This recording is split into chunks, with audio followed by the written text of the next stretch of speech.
हमारी संस्कृति, हमारे संस्कारों में सर्वोपरि भारत के महान ग्रंथ गीता का संपूर्ण संकलन। सब्सक्राइब करें प्रतिमान वर्ल्ड।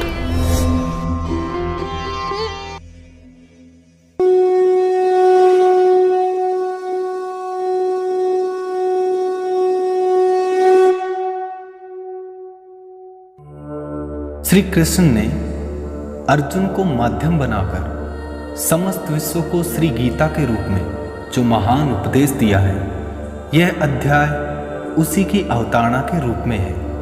इसमें दोनों ओर के प्रधान योद्धाओं के नाम गिनाए जाने के बाद मुख्यतया अर्जुन के अपने ही भाइयों के नाश की आशंका से जो मोह का विषाद उत्पन्न हुआ है, इसी का वर्णन है। इसीलिए इसका नाम अर्जुन विषाद योग रखा गया है।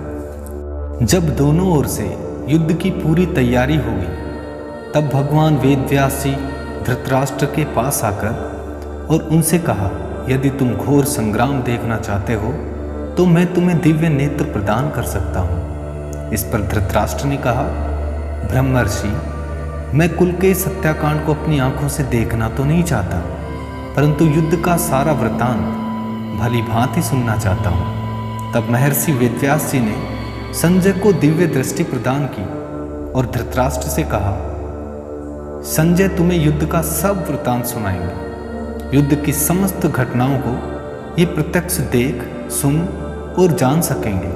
सामने या पीछे से, दिन में या रात में, गुप्त या प्रकट रूप में, या केवल मन में आई हुई ऐसी कोई बात नहीं होगी जो इनसे तनिक भी छिपी रह सकेगी। ये सब बातों को जान लेंगे।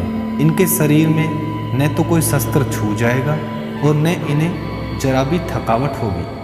इसके बाद धृतराष्ट्र ने विशेष विस्तार के साथ आरंभ से अब तक की पूरी घटनाएं जानने के लिए संजय से प्रश्न किया और यहीं से भगवत गीता का प्रथम अध्याय आरंभ होता है।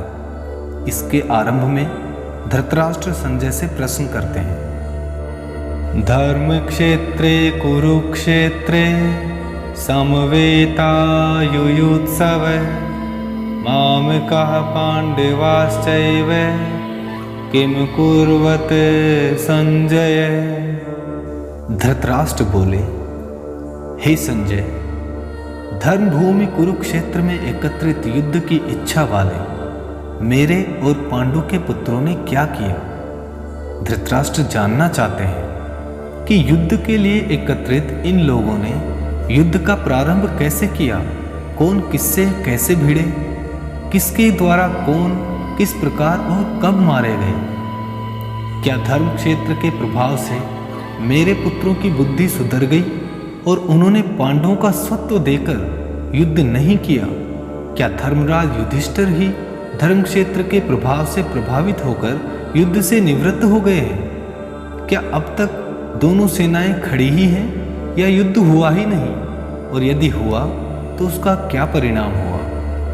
धृतराष्ट्र के प्रश्न पूछने पर संजय कहते हैं, दृष्ट्वां तु पांडवानीकं व्यूढ़ं दुर्योधनस्तदा आचार्यमुपसंगम्य राजा वचनं ब्रवीत्। दुर्योधन भले ही अनीति के मार्ग पे हों, लेकिन दुर्योधन बड़े वीर और राजनीतिज्ञ थे तथा शासन का समस्त कार्य दुर्योधन ही करते थे।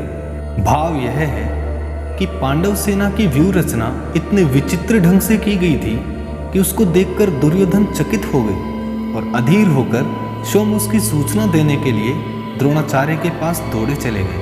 उन्होंने सोचा कि पांडव सेना की व्यूह रचना देख सुनकर धनुर्वेद के महान आचार्य गुरु द्रोण उनकी अपेक्षा अपनी सेना की और भी विचित्र रूप से व्यूह रचना करने के लिए पितामह को परामर्श देंगे। इस कारण से द्रोणाचार्य के पास जाकर दुर्योधन ने कहा, पश्येतां पांडुपुत्राणाम् आचार्य महतीं चमू व्यूढ़ां द्रुपदपुत्रेण तव शिष्येण धीमता। हे आचार्य, आपके बुद्धिमान शिष्य द्रुपद पुत्र धृष्टद्युम्न द्वारा व्यूहाकार खड़ी हुई पांडु पुत्रों की इस बड़ी भारी सेना को देखिए। संख्या में कम होने पर भी वज्रव्यूह के कारण पांडव सेना बहुत बड़ी मालूम होती थी। दूसरे यह बात भी है कि संख्या में अपेक्षाकृत कम होने पर भी जिसमें पूर्ण व्यवस्था हो वह सेना विशेष शक्तिशाली समझी जाती है। इसलिए दुर्योधन कह रहे हैं कि आप इस व्यूहाकार खड़ी हुई सुव्यवस्थित महती सेना को देखिए और ऐसा उपाय सोचिए जिससे हम लोग विजयी हो सके। पांडव सेना की व्यूह रचना दिखलाकर अब दुर्योधन 3 श्लोकों द्वारा पांडव सेना के प्रमुख महारथियों के नाम बतला रहे हैं। अत्र सूरा महेश्वासा भीमार्जुन समायुधि युयुधानो विराटश्च द्रुपदश्च महारथः धृष्टकेतुश्च कीतान काशीराजश्च वीर्यवान् पुरोजित् कुन्तिभोजश्च सव्यश्च नरपुङ्गवः युधामन्योश्च विक्रान्त उत्तिमोजाश्च वीर्यवान् सौभद्रो द्रौपदेयाश्च सर्व एव महारथः। इस सेना में बड़े बड़े धनुषों वाले तथा युद्ध में भीम और अर्जुन के समान शूरवीर सात्यकी और विराट तथा महारथी राजा द्रुपद धृष्टकेतु और चेकितान तथा बलवान काशीराज पुरुजित कुंतीभोज और मनुष्यों में श्रेष्ठ सैव्य पराक्रमी युधामन्यु तथा बलवान उत्तमौजा सुभद्रा पुत्र अभिमन्यु एवं द्रौपदी के 5 पुत्र ये सभी महारथी इनकी सेना में हैं। पांडव सेना के प्रधान योद्धाओं के नाम बतलाकर अब दुर्योधन आचार्य द्रोण से अपनी सेना के प्रधान योद्धाओं को जान लेने के लिए अनुरोध करते हैं। अस्माकं तु विशिष्टाये तान्निबोध द्विजोत्तम नायका मम सैन्यस्य संज्ञार्थं तान् ब्रवीमि ते। हे ब्राह्मण श्रेष्ठ, आपने पांडव पक्ष के जो प्रधान सेना नायक हैं उनको तो जान लिया, पर अपने पक्ष में भी जो प्रधान हैं उनको तो आप समझ लीजिए।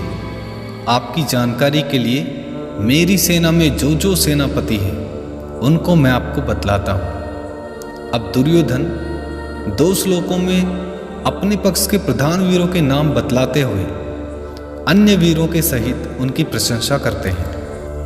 भवान भीष्मश्च कर्णश्च कृपश्च समितिञ्जय अश्वत्थामा विकर्णश्च सोमदत्तिस्तथैव च अन्ये च बहवः शूरा मदर्थे त्यक्तजीविताः नानाशस्त्रप्रहरिणः सर्वे युद्धविशारदाः।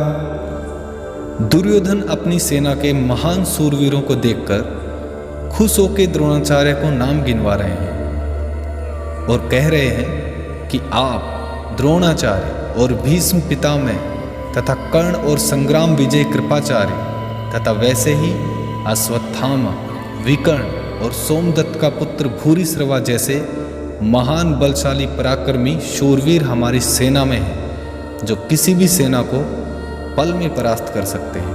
और मेरे लिए जीवन की आशा त्याग देने वाले बहुत से शूरवीर अनेक प्रकार के शस्त्रास्त्रों से सुसज्जित और सब के सब युद्ध में चतुर हैं। अपने महारथी योद्धाओं की प्रशंसा करके अब दुर्योधन दोनों सेनाओं की तुलना करते हुए अपनी सेना को पांडव सेना की अपेक्षा अधिक शक्तिशाली और उत्तम बतलाते हुए कहते हैं। अपर्याप्तं तदस्माकं बलं भीष्माभिरक्षितं पर्याप्तं त्विदमे तेषां बलं भीमाभिरक्षितं। इस प्रकार भीष्म द्वारा संरक्षित अपनी सेना को अजेय बताकर अब दुर्योधन सब ओर से भीष्म रक्षा करने के लिए द्रोणाचार्य आदि समस्त महारथियों से अनुरोध करते हैं। अयनेषु च सर्वेषु यथा भागमवस्थिताः भीष्ममेवाभिरक्षन्तु भवन्तः सर्व एव हि। दुर्योधन कहते हैं, सब मोर्चों पर अपनी अपनी जगह स्थित रहते हुए आप लोग सभी निसंदेह भीष्म पितामह की ही सब ओर से रक्षा करें। पितामह भीष्म अपनी रक्षा करने में सर्वथा समर्थ हैं। यह बात दुर्योधन भी जानते थे, परंतु भीष्म जी ने पहले ही यह कह दिया था कि द्रुपद पुत्र शिखंडी पहले स्त्री था और बाद में पुरुष हुआ है। स्त्री रूप में जन्म होने के कारण मैं उसे अब भी स्त्री ही मानता हूँ। स्त्री जाति पर वीर पुरुष प्रहार नहीं करते, इसलिए वह सामने आ गया तो मैं उस पर शस्त्र प्रहार नहीं करूँगा। इसीलिए दुर्योधन अपने पक्ष के सभी प्रमुख महारथियों से अनुरोध कर रहे हैं कि आप लोग जो जिस व्यूहद्वार मोर्चे पर नियुक्त हैं, सभी अपने अपने स्थान पर दृढ़ता के साथ डटे रहें और पूरी सावधानी रखें, जिससे किसी भी व्यूहद्वार से शिखंडी अपनी सेना में प्रविष्ट होकर भीष्म पितामह के पास न पहुंच जाए। सामने आते ही उसी समय शिखंडी को मार भगाने के लिए आप सभी महारथी प्रस्तुत रहें। दुर्योधन जानते हैं कि किसी भी तरीके से शिखंडी से भीष्म को बचा सके तो फिर हमें कोई नहीं हरा सकता, क्योंकि अन्य महारथियों को तो पराजित करना भीष्म के लिए कोई बड़ी बात नहीं है।